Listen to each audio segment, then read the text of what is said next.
Hello everyone.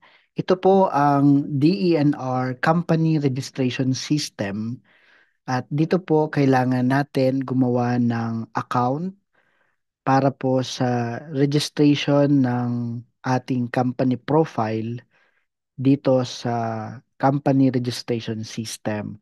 Paano ba gumawa ng account sa system po na ito? Well, kailangan natin pumunta muna sa ating favorite internet browser gaya ng Google at i-type nyo po ang client.emb.gov.ph. So ito po yon, client.emb.gov.ph. Pagka na-visit natin itong platform na ito yung unang window na mag-a-appear. And to create an account, makikita natin dito, meron ditong button, create an account. Click lang natin po ito. And ito na yung user registration form para makapag-create ng account. So dito, kailangan natin ang ating desired username ilalagay. So for example, ang pangalan ng ating company ay ABC Company Incorporated. Pwede nating lagay ABC Company 2025. So, yan yung desired ko na username. So, wala pong regulation dyan or restriction. So, kung ano ang desired username. So, tandaan natin, pag maglalagin tayo sa system na ito, kailangan niyang username na yan. And dito naman yung ating first name, kung sino po ang magiging user ng account na ito. And usually, kung sino po ang inappoint na pollution control officer. Ano ang kanyang first name? So, halimbawa, Juan. At dito naman, last name, for example, De La Cruz. And then, yung kanyang position sa company. So, madali naman, pwede nang sambitin kung ikaw ay appointed PCO, lagay mo na lang PCO. Dito naman, meron tayong email. Ang sinasuggest dito ay company email dahil pagka mag-resign tayo bilang PCO, pwede nating i-endorse sa kanila yung account na ito at ang mga notifications sa email kasi dyan mapupunta. So kung tayo ay nag-resign na bilang PCO ng company at email, personal email ang nilagay natin dyan, kung nag-resign na tayo, ang mga notifications pa din papupunta dyan sa email. Kaya it is encouraged na company email ang ilalagay dito.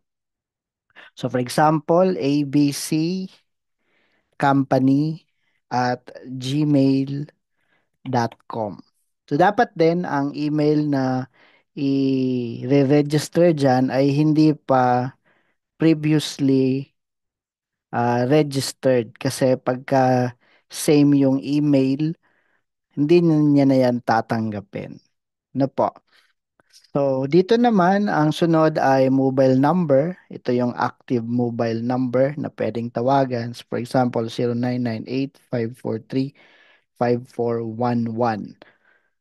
And the desired password, ito ay kapatid ng username. So, kapag maglalagin sa mga online platform, lagi namang hahanapin ang password. Ay, by the way, ito pong mobile number na nilagay natin, dyan po ay magpapadala ang system ng one-time PIN, lalong-lalo pag maglalagin sa system. So make sure na correct yung mobile number at active po yan at accessible nyo po yan.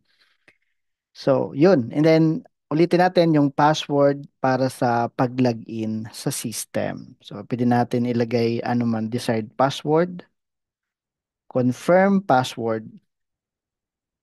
And then dito, we need to select the region kung saan located yung ating establishment, kung saan located yung company. So for example, Calabarzon. So may mga selections dito kung saan tayo like National Capital Region. And then we will upload company ID and then government ID. So dalawa. Now, ang iba wala mang company ID. So, yung government ID natin, i-upload natin dito parehas para ma-detect ng system. Pero kung merong company ID, itong nire-register natin na first name, last name, ilagay natin dito, i-upload natin yung company ID at saka yung government ID. Okay?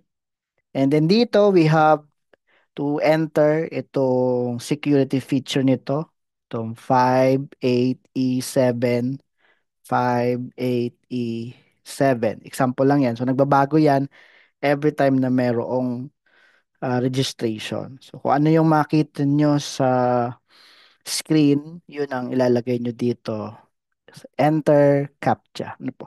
And then, that's it. Just click save at meron ka na ngayong account sa company registration system. Huwag mong kakalimutan na isave ang iyong ginawang account. Kung pwede, screenshot mo itong iyong ginawang account para sa future na reference, baka makalimutan mo yung username at saka yung password. Ano pa?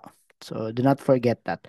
So, that's how to create the account in the DNR company registration system. After nyong maklik itong save button, pwede na kayong mag-login sa inyong account. Click nyo lang tong already have an account and ilagay nyo na dito ang inyong username and password. Then there will be a one-time PIN na ipapadala sa inyo sa mobile number na nakarehistro at kailangan mong i-input ang one-time PIN para makapasok dito sa system. So that's all, and I hope you have learned something on how to create an account to the DNR company registration system. Thank you very much for time listening. And if you have more question, just send message, send comment. Thank you very much, and God bless us all.